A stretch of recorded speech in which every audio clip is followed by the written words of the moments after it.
Hello students, welcome to your channel in focus study. Hope so you are doing well. Exam आपके चल रहे हैं, ठीक है। तो इसी में एक वीडियो बहुत ज़्यादा रिक्वेस्ट कर रहे थे कुछ बच्चे, ठीक है। BG108 और EG08 जो कि नोवेल के ऊपर है, ठीक है। तो इसमें मैंने थोड़े मतलब क्वेश्चन इतने डाल दिए हैं कि आप इनको करके बहुत अच्छे स्कोर कर सकते हो, ठीक है। और इस सब्जेक्ट मैंने जब सर्च किया, एनालाइज किया तो काफ़ी मुझे ईजी लगा। ईजी का रीज़न मैं बता देता हूँ आपको नोवेल्स को रीड करना है। सिंपली नोवेल को रीड भी मत करो रीड। यूट्यूब पे जाओ, जो मैं नोवेल इसमें नाम बताऊंगा उनको रीड करो, उनको समझ जाओ। जैसे ही समझ जाओगे आधे क्वेश्चन आपके वैसे कवर हो जाएंगे, ठीक है। तो सबसे पहले आपको क्या करना है, उन नोवेल्स को जाके समझना है, वो करना है, ठीक है। क्योंकि अगर नोवेल की डिटेल नहीं होगी तो आप आंसर कहाँ से करोगे, ठीक है। नोवेल को अच्छे से आप कर लो, बाकी सारे काम मैं करवा देता हूँ। आप क्वेश्चन नोट कर लेना एक एक करके, ठीक है। अगर PDF चाहिए आपको सॉल्यूशन वाली, तो उसके लिए आपको बाय PDF मतलब पेड PDF बाय कर सकते हो, ठीक है। बाकी आपको बाय करने की ज़रूरत नहीं है, मैं रिकमेंड भी नहीं करूँगा, बाय करो, ठीक है। आप यहीं से क्वेश्चन के स्क्रीनशॉट ले लो या फिर क्वेश्चन नोट कर लो, उसको आप कॉपी में नोट करके फिर जो मैंने नोवेल्स बताऊँगा अभी उनको जाके रीड कर लेना, आपका हो जाएगा काम, ठीक है। सो पहला जो क्वेश्चन पूछा जाता है पेपर में कि what do you understand by the term novel is straight with example. Novel से आप क्या समझते हैं एज ए मतलब उसका एग्जाम्पल दीजिए, ठीक है। तो ईजी क्वेश्चन आप कर लोगे, पहले चैप्टर में इसका आंसर मिल जाएगा आपको। सेकंड क्वेश्चन जो है, write a brief essay on significance of character and characterization in the novel, ठीक है। जो कैरेक्टर होते हैं और जो कैरेक्टराइजेशन किया जाता है उनका, उसके ऊपर हमें क्या बताना है, उसके सिग्निफिकेंस बताने, इंपॉर्टेंस बताने, ठीक है।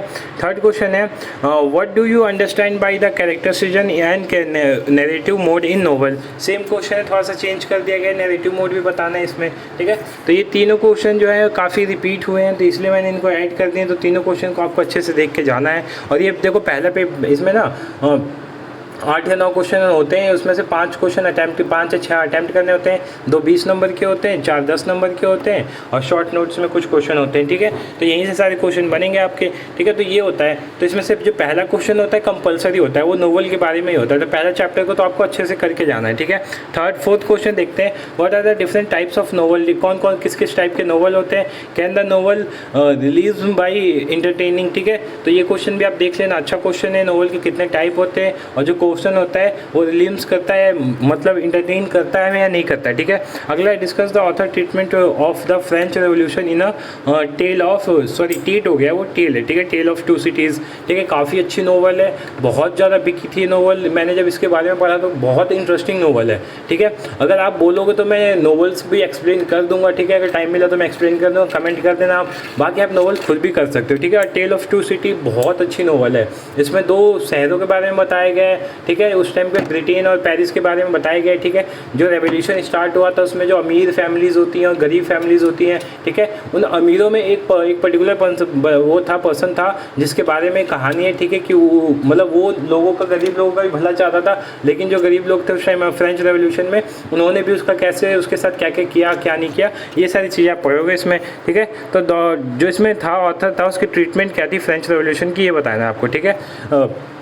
ठीक है। नेक्स्ट क्वेश्चन है 1884, ठीक है। Sorry 1984 is a realistic novel discuss. जो एक अब देखो इनके सारे ना नोवेल्स के नाम आप लिखते जाना है। टेल ऑफ 2 सिटी, 1984, ये सब नोवेल्स हैं, बहुत फेमस नोवेल हैं। इनको आप एक बार अब देखो, इसमें बताया कि रियलिस्टिक नोवेल है कि नहीं है। तो ये आपको कैसे पता चलेगा, जब आप इस नोवेल को रीड करोगे उसमें क्या क्या पॉइंट्स ऐसे हैं जो आपको रियल लगे, वो आप लिखोगे ना। सिंपल सी बात है। तो बिना रीड किए नहीं कर पाओगे, तो रीड करके आओ इन सब नोवेल्स को, ठीक है। What role does language play in 1984, ठीक है। लैंग्वेज ने कौन सा रोल प्ले किया है, मतलब लैंग्वेज की इंपॉर्टेंस बतानी है जो 1984 नोवेल में बताया गया है, ठीक है। Next, write a brief essay on novel 1984 as dystopia, ठीक है। डाइटोपिया के थ्रू क्या करना है आपको, इस पे ऐसे लिखना है 1984 पे, ठीक है। नेक्स्ट क्वेश्चन है, discuss Things fall Apart as a novel about the clash of culture, ठीक है। थिंग्स फॉल अपार्ट भी नोवेल, इसको भी नोट कर लेना आप, इसको भी रीड करके आना। इसमें क्या बोला है कि novel about class of culture, इसमें क्लास ऑफ कल्चर कैसे हुआ, जो कल्चर्स थे वो कैसे डिमिनिश हो गए, ठीक है। तो ये बताना है आपको। नेक्स्ट क्वेश्चन देखते हैं 10th question, Igbo society and life change with the coming of the missionaries in things fall apart, would you agree, give a reasonable reason, ठीक है। रीजनेबल रीजन देना है। जो अभी मैंने बताया थिंग्स फॉल अपार्ट, इसमें क्या था, इसमें कल्चर जो उनका पूरा वो हो गया था, तहस नहस हो गया था, ठीक है। तो तहस नहस क्यों हुआ था, मिशनरी का क्या रोल था तहस नहस करने में, ये सारी चीज़ें आपको बतानी है। नेक्स्ट क्वेश्चन है, how does the art of oral narration influence the style and language of things fall apart illustrate, ठीक है। तो ये आपको बताना है। नेक्स्ट क्वेश्चन है, What light does novel things fall apart throw on Igbo society. ठीक है, तो ये बताना है आपको कि क्या क्या चीज़ें हमें दिखाती हैं, क्या क्या चीज़ें लाइट करती हैं ये नोवेल। ठीक है, जो है थिंग्स फॉल अपार्ट। ठीक है, नेक्स्ट क्वेश्चन है comment on man women relationship in things fall apart. Sorry 20 गलती से आ गई क्योंकि 20 मार्क्स का था। ठीक है, तो इसका बताना है इसमें आपको रिलेशन कैसे थे। ठीक है, मैन वुमेन रिलेशन कैसे थे थिंग्स फॉल अपार्ट वाले लैंग्वेज में। ठीक है, सॉरी नॉवेल में। नेक्स्ट क्वेश्चन है write a detail note on use of language in Achebe's things fall apart. ठीक है, जो एचबीज थे ये क्या थे, इनके राइटर थे, तो उन्होंने कौन सी लैंग्वेज, मतलब देखो लैंग्वेज वाला उसमें भी आया था, अभी फ्रेंच रेवोल्यूशन में लैंग्वेज ने क्या यूज़ किया था उन्होंने, इसमें भी आ गया। ठीक है, analyse the symbolism in George Oswald 1984। ठीक है, 1984 के राइटर कौन थे, जॉर्ज ऑसवाल्ड थे। ठीक है, तो उनका सिम्बोलिज्म कैसे किया था इन्होंने अपनी नोवेल का, ये बताना आपको। ठीक है, अब द अवेकिंग से भी बहुत सारे क्वेश्चन आए हुए हैं पेपर में, तो मैंने मेंशन कर दिए मोस्ट ऑफ जो आए हुए हैं। ठीक है, the awaking was far ahead of its time discuss. The awaking जो था वो अपने टाइम से काफ़ी आगे जा चुका था, कैसे। ठीक है, comment on the characterisation of Edna Pontellier in a Kate's Chopin's the awakening. ठीक है, तो इसके राइटर कौन से, केट चॉपिन थे, तो इसमें उसके कैरेक्टर के बारे में, एडना के कैरेक्टर के बारे में आपको अच्छे से बताना है। ठीक है, कैसा कैरेक्टर था कैसा नहीं था।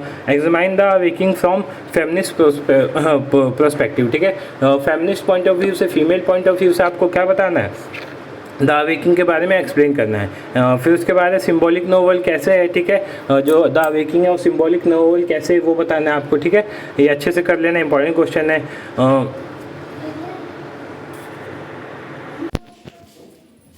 ठीक है, तो ये क्वेश्चंस देख लेने अच्छे से ताकि आपका एक भी क्वेश्चन ना छूटे। ठीक है, नेक्स्ट है बायोग्राफिकल अप्रोच बताना है आपको to reading a novel, discuss the awakening as a biographical novel. ठीक है, देखो biographical novel as a point of view से पूछ लेता है, सिम्बॉलिक पूछ लेता है, फेमिनिस्ट पॉइंट ऑफ व्यू से पूछ लेता है। ठीक है, तो आपको पता होना चाहिए बायोग्राफिकल नोवेल क्या होता है। ठीक है, उसका पॉइंट ऑफ व्यू क्या होता है, वो किस पॉइंट पे ज़्यादा वो करता है, अप्रोच करता है। ठीक है, तो ये सारे पॉइंट्स आपको पता होने चाहिए।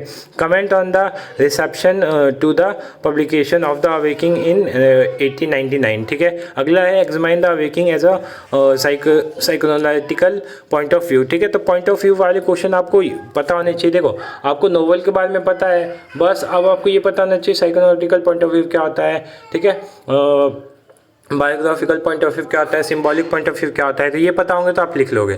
ठीक है, फिर पुजारा वाला क्वेश्चन भी आता है, सॉरी पराजा वाला क्वेश्चन भी आता है, नोवेल है ये। ठीक है, तो ये भी नोवेल को आपको डिटेल में स्टडी कर लेना है। ठीक है, जैसे एनालाइज द रोल ऑफ सुकरू जानी इन द पुराजा। ठीक है, जो पुराजा में सुकरू जानी थे उनका क्या रोल था। ठीक है, write a critical note on tribal life as reflected in Pujara. ठीक है, सॉरी पुजारा बोल दे रहा हूँ, पुराजा। ठीक है, पुराजा में जो ट्राइबल्स के बारे में बताया गया था, उनकी जो लिविंग बीइंग कैसी थी, उनका कल्चर कैसा था, वो सब आपको यहाँ पे एक्सप्लेन करना है। Do you agree that Pujara character are not individual but representative of a group of community. मतलब जो पुराजा का कैरेक्टर था वो इंडिविजुअल ना होकर क्या था, कम्युनिटी को रिप्रेजेंट कर रहा था।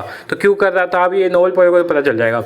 What do you gather about tribal life in Pujara. अब पुजारा जो पुराजा में वो थी, क्या बोलते हैं, ट्राइबल लाइफ थी, उसके बारे में क्या समझते हैं, क्या क्या आपको नॉलेज हुई वो बताना है। ठीक है, 16 क्वेश्चन में देखो ये भी एक नोवेल है। ठीक है, ब्रोकन कॉलम। ठीक है, तो वो आपको इसके बारे में सारे क्वेश्चन आप देख लेना, इससे कौन कौन से क्वेश्चन बनते हैं। जैसे discuss the nature of politics reflected by the characters of Salim and camel in sunlight on a broken column. ठीक है, तो इनके कैरेक्टर के बारे में आपको बताना है कैसा कैरेक्टर था इनका। अगला क्वेश्चन जो है, how does Attia Hosain bring out the significance of social change in sunlight on a broken column. उन्होंने जो सोशल चेंज लाया था वो कैसे लाया था, जो अतिया हुसैन थी। ठीक है, अगला क्वेश्चन है, examine sunlight on a broken column as a historical novel. ठीक है, हिस्टोरिकल नोवेल कैसे है, ये हिस्ट्री के पॉइंट ऑफ व्यू से बताना, जैसे उसमें था सिंबॉलिक के पॉइंट ऑफ व्यू से बताना था, सोशोलॉजिकल पॉइंट ऑफ व्यू से बताना था, बायोग्राफिकल बताना था, तो यहाँ पे हिस्टोरिकल पॉइंट ऑफ व्यू से बताना है। Bring out the importance of Laila in sunlight on a broken column. ठीक है, तो लैला का क्या रोल था, क्या क्या इंपॉर्टेंस है वो बताना है। Examine the novel sunlight on a broken column as a novel of growing up. ठीक है, तो कैसे ग्रोइंग अप नोवेल बोलते हैं इसको। ठीक है, तो ये बाकी एक दो क्वेश्चन भी हैं, जैसे जेंडर रिलेशनशिप कैसा था यहाँ पे sunlight on a broken column वाले उसमें। फिर डिस्कस द नेचर पॉलिटिक्स, ये तो मैंने क्वेश्चन क्वेश्चन ऊपर ही बता दिया था, तो ये क्वेश्चन ठीक है। तो ये कुछ क्वेश्चन थे जो कि बहुत ज़्यादा इंपॉर्टेंट थे पेपर के पॉइंट ऑफ व्यू से। तो इन सब क्वेश्चन को आपको छोड़ के नहीं जाना, अच्छे से सारे क्वेश्चन आपको अटैम्प्ट करने, ठीक है, ताकि पेपर में आपका एक भी क्वेश्चन ना छूटे, ठीक है। तो होप सो आपको ये वीडियो अच्छी लगे, तो वीडियो को लाइक करना, चैनल को सब्सक्राइब कर देना फॉर फर्दर इन्फॉर्मेशन। कोई और अगर वीडियो चाहिए तो कमेंट कर देना, मैं वो भी अपलोड कर दूंगा। Thank you so much.